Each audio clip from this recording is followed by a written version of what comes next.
Сәлеметсіздер ме болашақ студенттер? Егер есеп шығаруға дайын болсақ, тест талдауымызды бастайық. Бірінші есеп көбейтшіге жіктеңіз деп тұр. Көбейтшіге жіктеу үшін біз білуіміз керек безу теоремасын.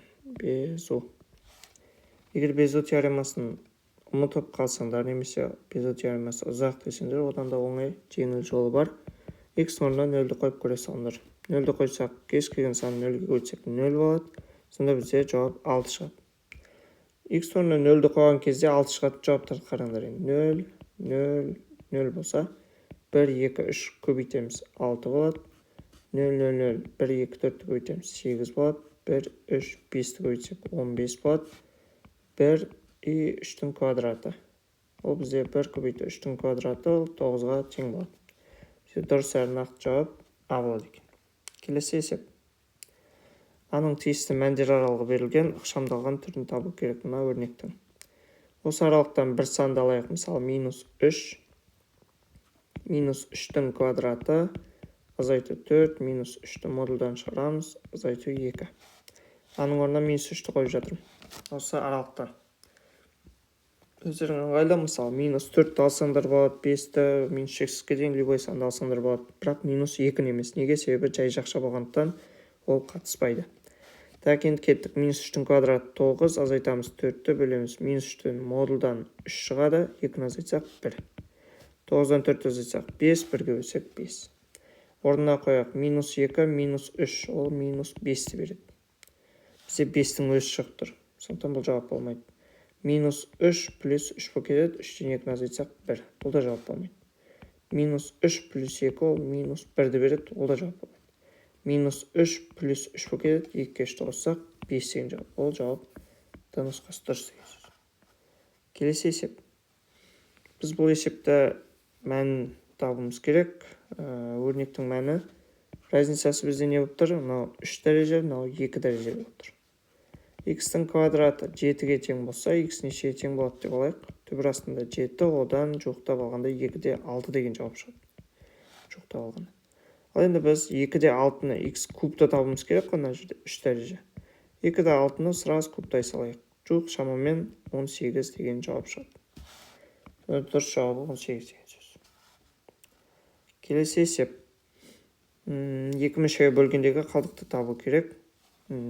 Бөлген кезімізде, мысалы, x минус 2 0-ге тең болса, если x 2-ге тең деп, x-тің орнына 2-ні қоя салсаңдар болады.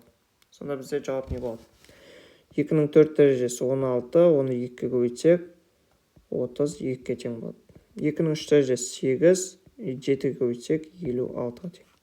Арасындағы амалдарды өзін жазамыз. Азайту 2-нің квадраты 4, 2-ге көбейтсек 8. Азайту 2-ні 13-ге көбейтсек 26, қосу 9. Есептеп шықсақ, бізде 63 шығады екен. Ол жауап Д болады. Келесі есеп.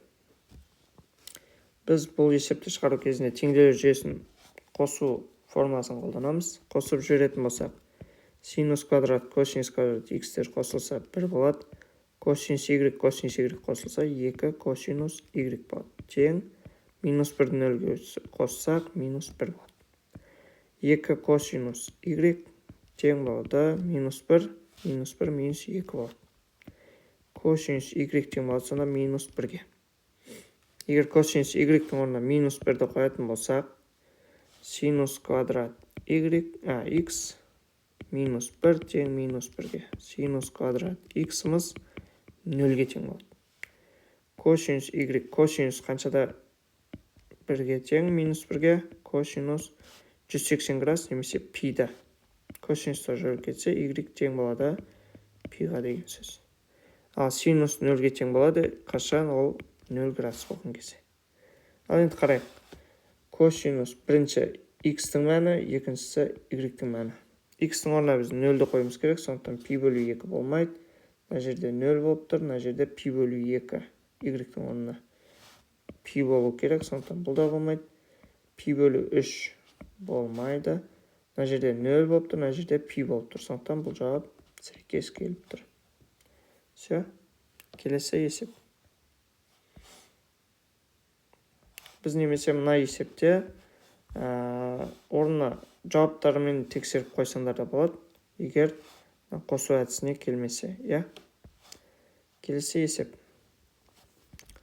Бізде теңсіздіктер жүйесі берілген. Теңсіздіктер жүйесін шешу кезінде мына нәрсеге мән беруге болады. Мысалы, жауаптарында барлығы бірдей сандар, иә. 0 немесе 4 деген сан. Орталамасы қарасаңдар. X тең болуы мүмкін 0-ге, X тең болуы мүмкін 4-ге деген сөз. Бізде тік жақша бар, 0-ге тең деген сөз, ал жай жақша тең емес деген сөз. Ал енді қояйық, X 0-ге тең болсын. 0-ге тең болатын болса не болады? 0 болады, 0 болады, минус 24 болады. Минус 24 0-ден кіші немесе тең ба? Иә. Екіншісіне орнына қойып көрейік, 0-ді қойсақ 0, 0-ді қойсақ 0, 0 үлкен 0-ден. Дұрыс па? Жоқ, егер тең болса ғана дұрыс болушы еді. Ал бізде тең емес, сондықтан дұрыс емес. X 0-ге тең емес деген жауапты қараймыз. Тік жақшасы бар жауаптарды алып тастаймын. Екі нұсқа қалды. Енді 4-тің де жақшасына қарасақ, екі түрлі жауап тұр. Ал оны қойып көрейік. X орнына 4-ті қоям. Так. 4-ті қоятын болсақ 16, 4-ті қоятын болсақ 8, азайту 24. Ол бізде минус 16-ны береді. Минус 16 кіші немес тең 0-ден. Бұл дұрыс. Екіншісі 4-ті қойсақ 16, 4-ті қойсақ 16. 16-ны 16-ны азайтсақ 0 болады, 0, 0-ден үлкен. Бұл да қате. Сонда X 4-ке де тең болмау керек деген сөз. Сонда дұрыс жауабы В нұсқасы болады екен.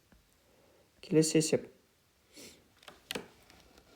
Бізде берілгені бойынша жанаманың теңдеуін жазуымыз керек.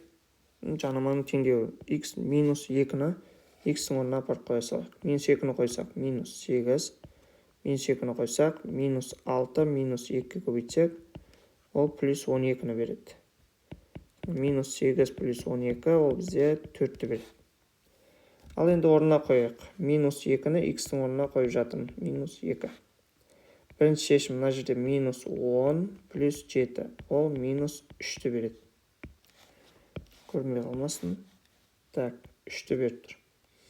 Келесі минус 12 болады. 2-ні көбейтсек. Плюс 16, ол бізде плюс 4-ті береді. Бұл жауап келіп тұр. Келесі минус 2-ні қойсақ минус 8 болады. Мына жерге бізде минус 8 плюс 8 өтеді. Минус y тең 3 қосу 8 ол 11-ге тең. Y тең минус 11. Бұл жауап бола алмайды. Келесі. Минус 2-ні қойсақ минус 3, минус 2-ге көбейтеміз. Қосамыз 4. Ол бізде плюс 6, 4-ті қоссақ 10 болады. Бұл да жауап қате деген сөз. Бізде дұрыс әрі нақты жауабы тек В нұсқасы екен. Келесі есеп. Анықталу облысын табуымыз керек. Біз анықталу облысын табу үшін туынды немесе алғашқы функцияны тауып отырмай, мынандай есеп шығарсақ болады екен. Ол үшін біз не істейміз? Логарифмнің қасиеті бойынша логарифмнің негізіндегі сан 0-ден үлкен болу керек. Плюс сан болу керек деген сөз. Плюс сан болу керек. Яғни бізде орнына минус санды қоя алмаймыз деген сөз. Сондықтан мына жерде бізде минус 2 деген сан жатады. Минус сан жатады, минус сан жатады, минус сан жатады, минус сан жоқ. Сондықтан жауап тек қана Д жоқ болады екен. Келесі есеп. Бізде нүктелер берген кезімізде бірінші мәні ол X-тің, екіншісі Y-тің мәні. Сондықтан біз мына жерде X-тің орнына минус 1-ді қоятын болсақ, X тең минус 1 болса, мына жердегі жауаптар 2-ге тең болу керек. Орнына қойып тексереміз, сонда бізде не болады? Мына жерде мысалы D нұсқасына қарайын. 3 көбейту минус 1-дің квадраты, азайту 4 көбейту минус 1. Қосу 3 тең болады. Минус 1-дің квадраты 1-ге тең, 3 көбейтсек 3, минус 1, минус 4, 4, 3 қосу 4, қосу 3, ол бізде 10-ды береді. Бұл жауап 2-ге сәйкес келмейді. Келесі 4 көбейту минус 1, азайту 3 көбейту минус 1-дің квадраты, қосу 9. Минус 4, минус 3, плюс 9. Ол бізде 2-ні беріп тұр. Сондықтан жауап С нұсқасы болады екен. Келесі есеп. Векторлардың параллелограмм ауданын табуымыз керек. Ол үшін біз жай ғана векторлардың көбейтіндісін таба саламыз. Векторлардың көбейтіндісі деген сөз А вектор мен Б векторды көбейту кезінде мына формуланы қолданасыңдар. Егер формула естерінен шықса, жай ғана минус 3 пен 2-ні минус 1 мен 5-ті жай ғана астына жазыңдар да көбейлік әдісімен көбейте салыңдар. Минус 3 көбейту 5 азайту минус 1 көбейту 2. Шыққан жауапты модульдан шығару керек. Неге? Себебі векторлардың көбейтіндісі, яғни аудан ол бізде минус санға тең бола алмайды. Минус 3-ті 5-ке өтсек минус 15, минус 1-ді минус 2-ке өтсек минус 2, алдына минус пен плюс 2 болады. Қоссақ минус 13, модульдан шығарсақ 13-ке тең. Дұрыс жауабы 13 деген сөз. Жақсы, сабақ аяқталды. Күндерің сәтті өтсін.